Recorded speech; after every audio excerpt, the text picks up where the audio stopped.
It is always game day in Cleveland. He's Daryl Ryder, smiley face Daryl Ryder, really excited to be here. Happy face Daryl Ryder. Everything's good in his world, Daryl Ryder. And it is always game day in Cleveland. I'm Andy Baskin.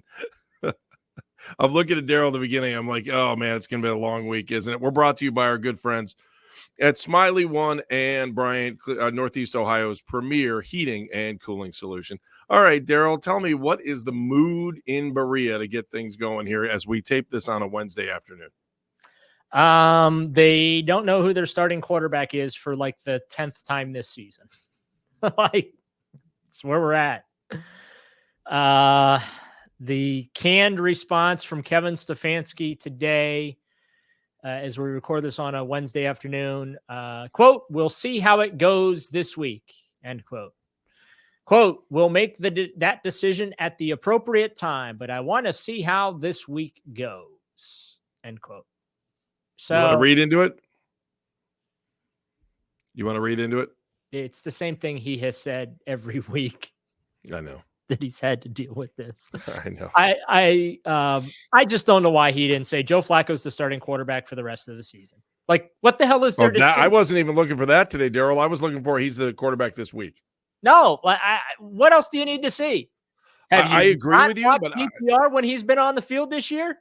So is this about DTR's mental state? Is this about his mental state? Is this about not giving anything away to Jacksonville? Like, after he said it today, I was like trying to figure out, okay, all right, I'm going to put myself in Kevin's shoes and I'm going to try to figure out why he wouldn't tell us today that Joe Flacco is the starting quarterback. Well, one, maybe in the back of his mind, he thinks if DTR is out of concussion protocol, in his world, possibility, like, well, I'll leave everything out there.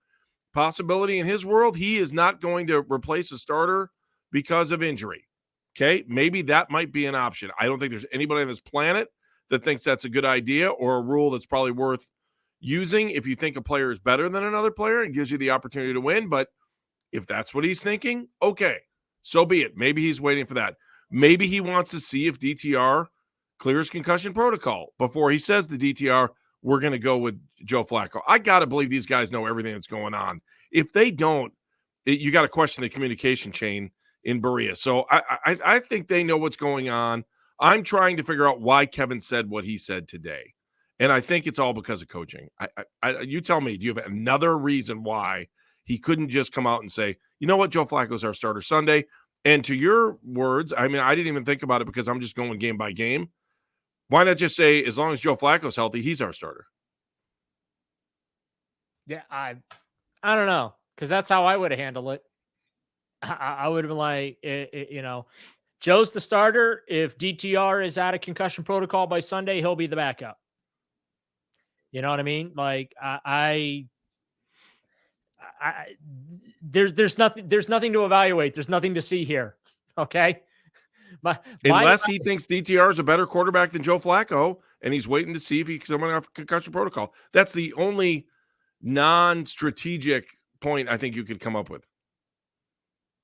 I don't think that that's the case. I don't either, but I'm just trying. I'm like trying to figure out why it's so hard to say that. Here's the thing.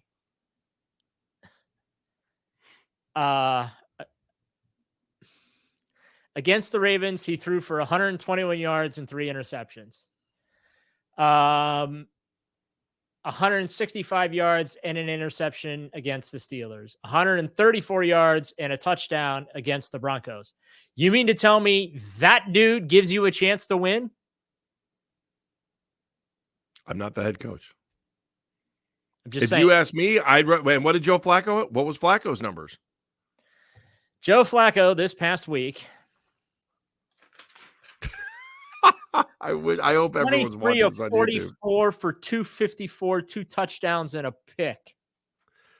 So basically double the numbers, half the turnovers? Yeah. Yeah. Like that's my point. There's nothing to evaluate here. There really is nothing. Drag this out. I don't. Why drag it out? Help me. I think it's Kevin doing the coach thing. I think that's 100%. It's that, like we talked about after Monday and how he reacts to quarterback questions on Mondays and starter questions on Mondays.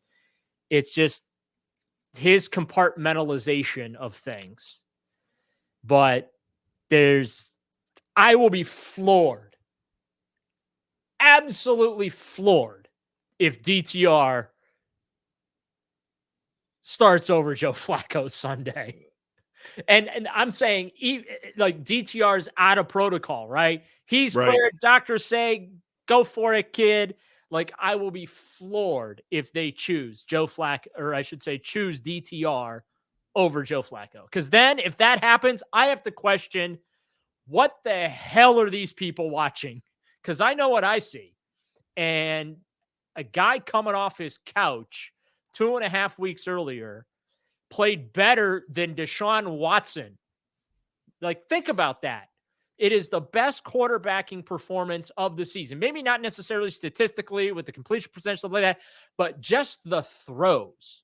He had one bad throw in that game, and it was on the deep ball that was short that JJ3 picked off for the Rams. Everything else, I thought he was fantastic throwing the ball. You can't help it if you're hitting guys in the hands and they're not catching it, or you're hitting them in the chest and they're dropping it. Like, that's not the quarterback's fault. It shows up as the quarterback's fault on the stat sheet, but that's not Joe Flacco's fault. So if they don't start Joe Flacco, I have to then begin to question, what are Kevin Stefanski, Alex Van Pelt, Andrew Berry, and anyone else in on the Paul DePodesta, whoever else is in on the decision-making process by the vast committee that they may or may not have. I would have to severely question it, because Joe Flacco and his ability to push the ball down the field gives them absolutely, without any equivocation, the best chance to win. Daryl, will you do me a favor? Can we just for the fun of it, Monday, you can tell me no, and you can tell me to get lost and go kick.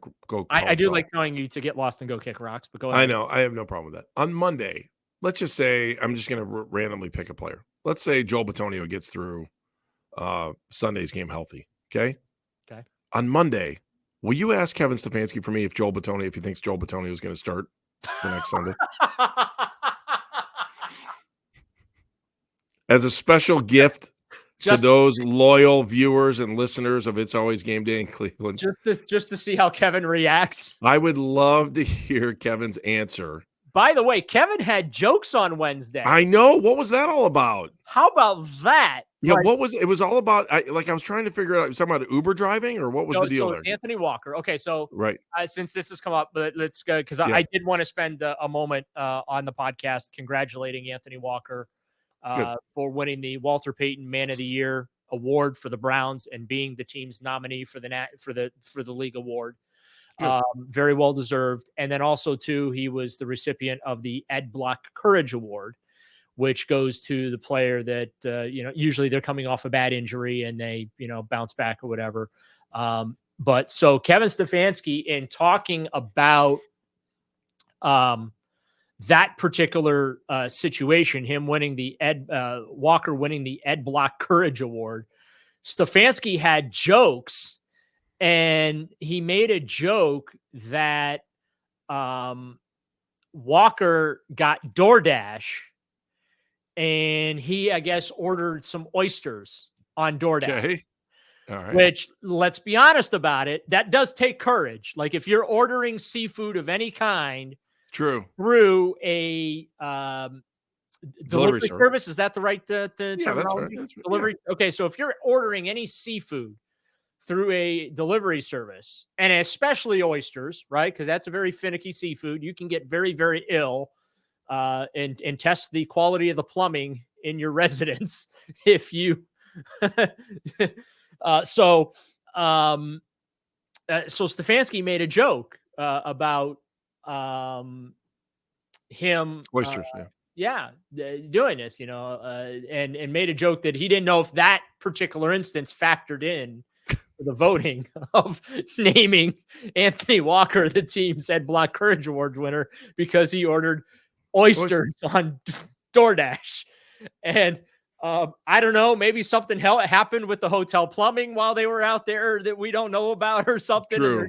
there may be a pretty significant inside joke going on right now, but he made it public though. That's yeah, for sure. he did. And I was trying to figure out what it was like. What is he talking about? yeah, and I kind of wish that we talked to Kevin before we talked to Anthony Walker. So now what has to happen is I realize folks are probably going to be listening to us on their podcast platforms or watching us on YouTube, most likely on Thursday. But I will on Thursday when I go into the locker room, I'm going to have to follow up on the oyster consumption of Anthony Walker and why Kevin Stefanski was so impressed that might have tipped the scales of the Ed Block Courage Award in his favor. All right, let's do this, Daryl. I want to come back. I want to talk about Trevor Lawrence. No more oysters in this show. We'll talk about Trevor Lawrence. We'll talk about protecting quarterbacks. We'll talk about the AFC North and a couple other things. Let's do that. It's always game day in Cleveland.